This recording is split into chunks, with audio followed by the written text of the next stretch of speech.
Alhamdulillah,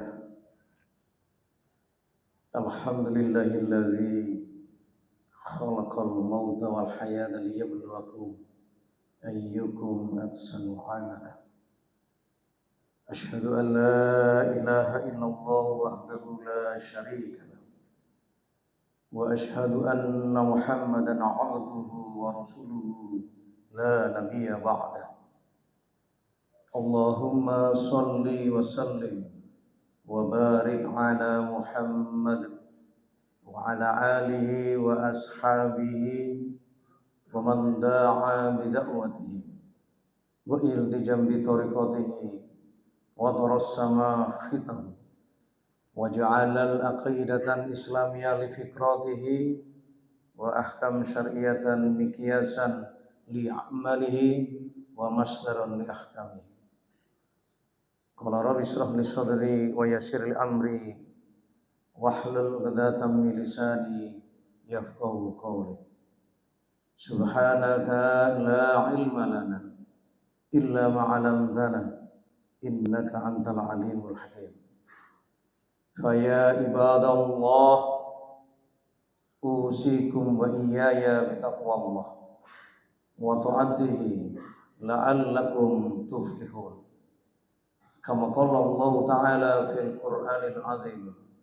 A'udzu billahi minasy syaithanir rajim. Ya ayyuhalladzina amanu taqullaha haqqa tuqatih wa la tamutunna illa wa antum muslimun. Wa qala Rasulullah sallallahu alaihi wasallam khairukum man ta'allama al-Qur'an wa 'allamahu. Ma'asyiral muslimin rahimakumullah. Yang pertama dan yang utama, mari kita di dalam kehidupan saat ini dan seterusnya senantiasa berusaha untuk meningkatkan kualitas iman dan takwa kita kepada Allah dengan berusaha bersungguh-sungguh, penuh pengorbanan untuk mempelajari hukum-hukum Allah, yang dengan itu kemudian kita mengikatkan diri dengan hukum tersebut sehingga kita bisa menjalankan semua perintah-perintah Allah dan menjauhi semua larangan-larangan Allah. Dan ini bagian dari konsekuensi keimanan kita.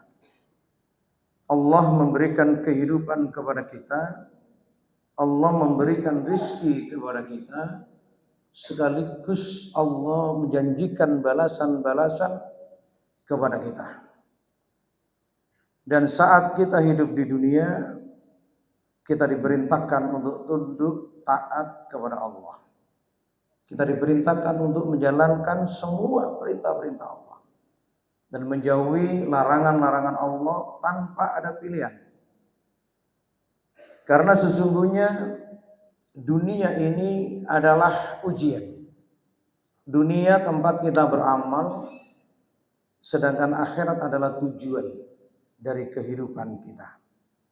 Maka berbahagialah orang-orang yang senantiasa bisa memahami tujuan hidupnya. Dan hari ini kita berkumpul, duduk bersimpu bermunajat kepada Allah di masjid yang mulia ini, dalam rangka untuk memuliakan diri kita di hadapan Allah Subhanahu wa taala. Inna akramakum indallahi atqakum. Sesungguhnya di antara kalian semua yang paling mulia adalah yang paling bertakwa. Sejenak kita tinggalkan kehidupan dunia. Dan kehidupan dunia itu sebetulnya kalau kita pahami adalah hal-hal kecil, hal-hal yang remeh, hal-hal yang kadangkala justru menggelincirkan kita di dalam kerusakan, di dalam permusuhan, di dalam perselisihan, dan segala bentuk-bentuk kerusakan apabila tidak dilandasi dengan keimanan. Oleh karenanya kemudian kita bersama-sama menuju masjid yang mulia dan memenuhi panggilan Allah. Maka kita saat ini dalam benak dan pikiran kita berpikir untuk hal yang besar, berpikir tentang akhirat kita, berpikir tentang amal ibadah kita yang akan dihisab oleh Allah, berpikir tentang dosa-dosa kita yang barangkali kita takut Allah tidak mengampuninya. Jadi ketika kita datang duduk di masjid yang mulia ini, pikiran kita, perasaan kita, hati kita ini memikirkan hal-hal yang besar yang menyangkut keamanan dan keselamatan diri kita di akhirat nanti. Kita tinggalkan semuanya. Dan memang inilah bagian dari pentingnya muhasabah li nafsi. Pentingnya untuk berusaha bersungguh-sungguh mendatangi seruan-seruan Allah agar hati ini senantiasa terus ada dalam pantauan Allah Subhanahu wa taala. Ada dalam naungan wahyu Allah. Sebagaimana Rasul dan para sahabat yang hidup di tengah-tengah mereka turun wahyu. Dan dengan wahyu itu mereka hidup berjalan di muka bumi. Segala persoalan-persoalan diselesaikan berdasarkan hukum-hukum yang datang dari wahyu itu. Dan apabila memang ada persoalan yang belum ada hukumnya dan wahyu belum turun, maka Rasul menunggu penyelesaian dari berbagai macam masalah itu, datangnya wahyu datang dari Allah Subhanahu wa taala. Artinya mereka hidup dalam naungan wahyu Allah terus-menerus. Maka sementara kita yang jauh dari masa kenabian, dari masa khulafaur rasyidin, dari masa sahabat, masa tabi'in dan masa-masa sekarang,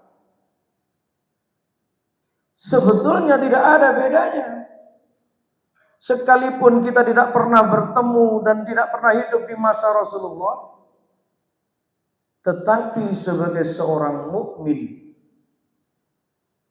sebagai umat dari Rasulullah Muhammad SAW yang meyakini kebenaran Quran dan Sunnah, maka harus dan mutlak juga hidup di dalam naungan wahyu Allah. Sepanjang kehidupan manusia hingga Allah menentukan kejadian hari akhir. Dan ini yang disampaikan oleh Rasulullah dalam hadis beliau. Beliau menyampaikan, aku wasiatkan kepada kalian dua perkara. Dua perkara. Idza tamassakta bihima, kan ketika kalian bersama-sama itu berpegang teguh kepada keduanya, lan tadilu abada, maka tidak akan pernah tersesat. Tersesat itu bermakna tidak mengetahui arah dan tujuan, tidak membawa apapun bekal. Sudah tersesat, tidak ada bekal, tidak tahu harus kemana. Maka Rasul memberikan dua warisan. Yang pertama adalah Al-Quranul Karim, dan yang kedua sunnah nabinya, Nabi Muhammad SAW. Maka dengannya manusia tidak akan pernah tersesat. Ma'asyiral muslimin rahimakumullah. Inilah sesungguhnya esensi konsekuensi dari seorang mukmin yang harus terus belajar dan kemudian mengikuti semua dari apa yang disampaikan Rasul. Ma'asyiral muslimin rahimakumullah. Maka sangat disayangkan apabila kemudian di dalam kehidupan kita yang mungkin terbatas, masing-masing di antara kita terbatas pada usianya, dan kehidupan itu berhenti pada masing-masing individu. Ada yang berusia muda sudah meninggal, ada yang berusia tua juga meninggal, bahkan ada yang sangat tua belum meninggal. Artinya kehidupan itu berhenti pada masing-masing individu. Dan masing-masing individu mempertanggungjawabkan setiap amal perbuatannya nafsi-nafsi. Hanya saja di dalam Islam ada yang namanya jamaah. Ta'awun 'alal birri wat taqwa, yang di dalamnya diperintahkan untuk saling tolong-menolong di dalam kebaikan dan ketakwaan. Bersama-sama mengajak kepada kemuliaan, bersama-sama menuju kepada perintah Allah, menuju kepada ridho Allah, menuju kepada ampunan Allah. Saling dorong-mendorong. Maka kekuatan jamaah itu luar biasa.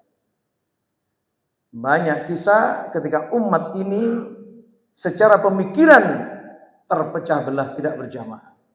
Apalagi secara fisik.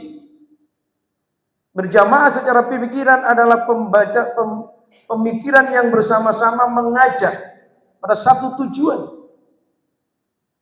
Yakni tujuannya adalah bagaimana kemudian memenuhi kewajiban menerapkan syariat Allah di muka bumi ini secara kafah. Kalau ayatnya insya Allah kita semua sudah sangat hafal. Ya ayyuhalladzina amanu udkhulu fis-silmi kafah. Hai orang-orang yang beriman, masuklah kalian ke dalam Islam secara kafah. Ini jamaah pemikiran. Artinya pemikiran kaum muslimin ini tidak boleh bermacam-macam. Harus satu. Yakni pemikiran yang ada di dalam Quran dan Sunnah. Sehingga umat ini menjadi kuat, umat ini menjadi luar biasa, mampu kemudian menguasai peradaban dunia.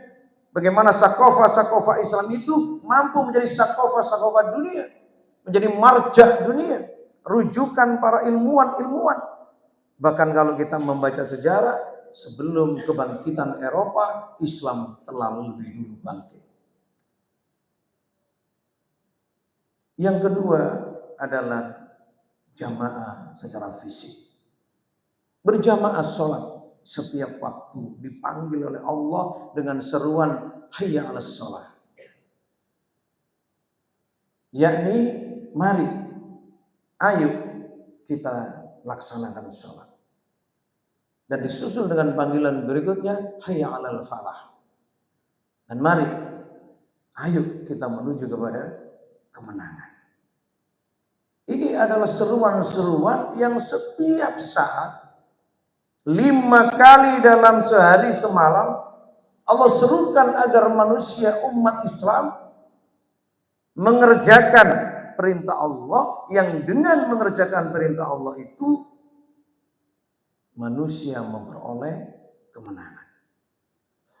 Dan ini pemahaman yang sebenarnya.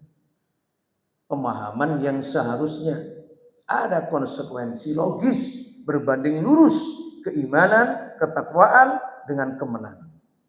Innal muttaqin mafaza. Sesungguhnya orang-orang yang beriman itu dalam keadaan kemuliaan, kemenangan dan keberuntungan.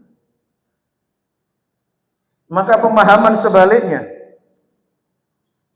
dan seringkali memang ayat-ayat di dalam Al-Quran itu menjelaskan kepada kita untuk berpikir. Merenung agar kita kemudian memahami posisi kita di hadapan Allah SWT. Pemahaman sebaliknya, jika kita tidak beriman, jika kita tidak bertakwa, jika kita tidak berjamaah, jika kita kemudian tidak senantiasa berusaha memuliakan agama Allah, maka Allah akan turunkan satu peringatan. Allah akan turunkan satu keadaan yang membuat umat Islam ini menjadi hina.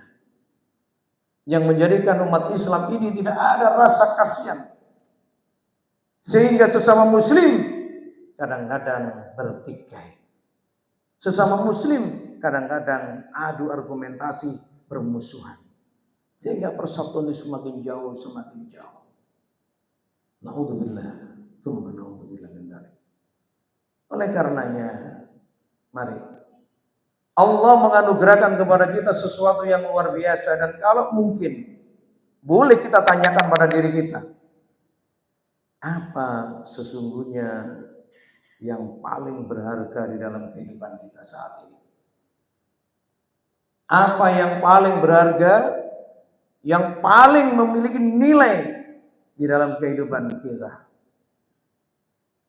Barangkali sebagian bisa menjawab harta dunia, kedudukan yang tinggi, kemuliaan jabatan, anak dan istri, dan sebagainya dan sebagainya. Tapi apabila kemudian kita cermati dengan pemikiran-pemikiran yang jernih, kita akan dapatkan bahwa sesuatu yang paling berharga itu adalah iman. Dan apabila kemudian ditanya, apabila kita memiliki sesuatu yang berharga itu, di mana kita akan menyimpannya dan bagaimana cara kita menyimpannya? Pasti kita akan menyimpannya di tempat yang paling kokoh, di tempat yang paling bagus, dijaga dengan sepenuh hati. Dan kita paham bahwa iman itulah yang akan menentukan kehidupan kita di akhirat. Maka jangan sampai kita korbankan kehidupan dunia ini untuk kehidupan akhirat. Artinya akhirat kita abaikan. Banyak orang yang kemudian melakukan amalan-amalan dunia, mencari harta dunia dengan amalan surga atau amalan akhirat. Kita bisa menyaksikan sendiri bagaimana orang yang kemudian dalam bahasa hadis yubayyi'u dinnuhu minal ardin dunia. Mereka itu orang-orang yang menjual agamanya dengan harta dunia. Apakah mungkin? Sangat mungkin. Ketika keimanan tidak yatajasad ala jismi, tidak menyatu, tidak memahami bagaimana konsekuensi keimanan. Karena iman itu sesungguhnya memahami hal-hal yang dipandang sepele tetapi itu memiliki keimanan. Dan kita sering mendengarkan tentang rizki, maut dan ajal, maut atau ajal dan kemudian jodoh. Terutama masalah rizki yang barangkali saat ini banyak degradasi. Sehingga kadang-kadang orang merasa bekerja mendapatkan rizkinya itu semata-mata dari hasil usahanya. Bukan rizki yang datang dari Allah. Maka sungguh sangat rugi apabila berlomba-lomba di dalam dunia. Hanya untuk mencapai dunia. Ujung-ujungnya adalah kematian. Sepanjang hidup kita, sepanjang umur kita berlomba, ujung dari dunia itu adalah kematian. Bukan kekekalan. Maka mari kita berlomba-lomba di dalam kebaikan yang ada nilai ruhiyah. Bekerja ada nilai ruhiyahnya. Rumah tangga ada nilai ruhiyahnya. Menjadi pengurus, menjadi pejabat, menjadi apapun ada nilai ruhiyahnya. Nilai ruhiyah itu adalah nilai kesadaran kita kepada Allah. Nilai yang dibimbing oleh nilai-nilai akidah. Sehingga orang yang dibimbing nilai ruhiyah, dia akan jujur, lurus, adil. Dia tidak akan pernah melakukan hal-hal yang bermaksiat kepada Allah. Kalaulah kemudian bermaksiat, itu namanya khilaf atau tidak sengaja. Oleh karenanya, kalau boleh kami katakan, tidak boleh kita merencanakan kemaksiatan. Tidak boleh ada di dalam hati kita niat untuk bermaksiat. Hanya niat untuk berbuat baik. Karena Allah katakan fastabiqul khairat. Tapi apabila kemudian terjadi karena manusia itu memiliki sifat salah, maka kalau itu terjadi adalah karena khilaf, bukan karena disengaja. Mudah-mudahan khutbah yang singkat ini mampu memberikan kepada kita nilai-nilai ruhiyah. Dalam setiap aktivitas apapun, mohon bimbingan dari Allah SWT. Jadikan Allah dan Rasulnya sebagai bentuk kepemimpinan di dalam berbuat, kepemimpinan di dalam berpikir, kepemimpinan di dalam perasaan. Sehingga seorang mukmin lurus, dia akan berada dalam naungan wahyu Allah. Sampai Allah memanggil dia dengan penuh keridhaan. Yang dikatakan irji'i ila rabbiki radiyatan maradiyah. Fadkhuli fi ibadi wadkhuli jannati. Wahai jiwa yang tenang, kembalilah kalian kepada Tuhanmu dengan penuh keridhaan. Dan kembalilah kalian kepada hamba-hambaku dan masuklah kalian kepada surga. Begitu indah panggilan Allah kepada orang-orang yang beriman. A'udzubillahi minasyaitonir rajim. Bismillahirrahmanirrahim. Wal 'asri innal insana lafi khusr illa alladziina aamanu wa 'amilus shalihaati wa tawassaw bil haqqi wa tawassaw bis sabr. Barakallahu li wa lakum wa li syairil muslimin wal muslimat wal mu'minina wal mu'minat wa nafa'ani wa ayatihi wa taqabbala minni wa minkum tilawatan innahu huwal ghafurur rahim. Wa qur rabbi fir warham wa anta khairur rahim.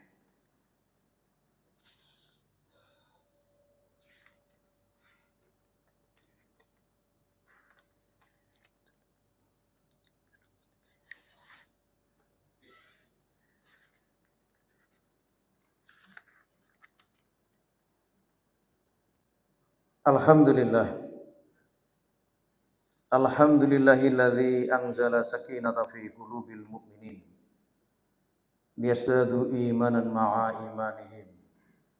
Asyhadu an la ilaha illallah wahdahu la syarika lah wa asyhadu anna Muhammadan abduhu wa rasuluhu la nabiyya ba'da. Allahumma shalli wa sallim wa barik ala Muhammadin wa ala alihi wa ashabihi ajma'in, amma ba'du. Fa ya ibadallah usikum wa iyaya bitaqwallah wa ta'atihi la'allakum tuflihun. Ma'asyiral muslimin rahimakumullah. Dalam khutbah kami yang kedua, kami ingin simpulkan sebagaimana disampaikan oleh Allah di dalam Al-Qur'an surat Al-Mulk ayat yang ke-10. Allah berfirman, wa qalu law kunna nasma'u aw na'qilu ma kunna fi ashabis syair. Yang artinya seandainya kami dahulu. Jadi mereka berkata seandainya kami dahulu mau mendengarkan dan mau berfikir, maka tentu kami tidak akan masuk ke dalam neraka syair. Di ayat ini Allah menekankan dua hal. Yang pertama mendengarkan dan yang kedua berfikir. Karena manusia itu bisa berfikir manakala ada informasi-informasi yang masuk pada diri kita. Dengan informasi itu kita mengolahnya sehingga memunculkan pemahaman. Sehingga apabila kemudian kita tidak mau berfikir atau diawali dengan tidak mau mendengar sehingga tidak mau berfikir, maka kita akan menjadi orang-orang yang tidak pernah akan ada kemajuan. Tidak akan pernah melakukan upgrade terhadap keimanan kita. Maka semakin sering kita membahas ilmu, semakin sering kita mendapatkan ilmu, informasi tentang agama kita sering masukkan dalam diri kita, maka semakin paham kita tentang ilmu agama kita. Dan pada akhirnya perbuatan kita akan selaras, lurus dengan apa yang telah dijanjikan oleh Allah, menjadi orang-orang yang beriman dan bertakwa. Dan janji Allah berlaku bagi orang-orang yang bertakwa. Yang pertama dimudahkan dalam segala urusan, yang kedua dicukupkan dalam segala kebutuhan. Oleh karenanya mari kita bersama-sama memulainya dari hal-hal yang paling kecil di tengah-tengah zaman yang seperti ini, godaan yang luar biasa. Tapi kalau kemudian kita yakin kepada Allah, mohon kepada Allah, maka tidak ada artinya. Alladzina jahadu fina lanadiyannahum subulana. Orang yang bersungguh-sungguh di jalan Allah, orang yang bersungguh-sungguh jihad di jalan Allah, jihad di jalan Allah atau bersungguh-sungguh dalam berusaha mentaati Allah, lanadiyannahum subulana, maka Allah akan memberikan dan menunjukkan jalan-jalannya. Oleh karenanya, mari kita bersama-sama, mudah-mudahan Allah SWT memberikan kekuatan keimanan pada kita, menjadikan diri kita, keluarga kita menjadi keluarga yang sakinah mawaddah warahmah, menjadikan bangsa dan negara ini bangsa yang diberkahi, diridhoi oleh Allah SWT. Baldatun thayyibatun wa rabbun ghafur. A'udzu billahi minasyaitonir rajim. Bismillahirrahmanirrahim. Allahumma shalli wa sallim wa barik ala Muhammadin wa ala alihi wa ashabihi ajma'in walhamdulillahi rabbil alamin. Allahumma fir lil muslimina wal muslimat wal mu'minina wal mu'minat al ahya'i minal amwat innaka sami'un qaribun mujibud da'wat wa ya qadiyal hajat rabbana taqabbal minna innaka antas samiul alim wa tub 'alaina innaka antat tawwabur rahim. Allahumma arinal haqqa haqqan warzuqna ittiba'ah wa arinal batila batilan warzuqna ijtinab. Allahumma alif baina qulubina wa hdina subul salam. Rabbana hab lana min azwajina wa dhurriyyatina qurrata a'yun waj'alna lil muttaqina imama. Allahumma ja'alna auladana kulluhum sholihan wa ta'atan wa ulumuhum nuran wa qulubuhum zakiyan wa jasaduhum sihatan wal afiyah. Allahumma sallimna wal muslimin. Allahumma sallimna wal muslimin. Allahumma sallimna wal muslimin. Allahumma sallimna mujahidina fi kulli makan wa fi kulli Palestin bi rahmatika ya arhamar rahimin. Rabbana atina fid dunya hasanah wa fil akhirati hasanah wa qina adzabannar. Walhamdulillahi rabbil alamin. Ibadallah, innallaha ya'muru bil 'adli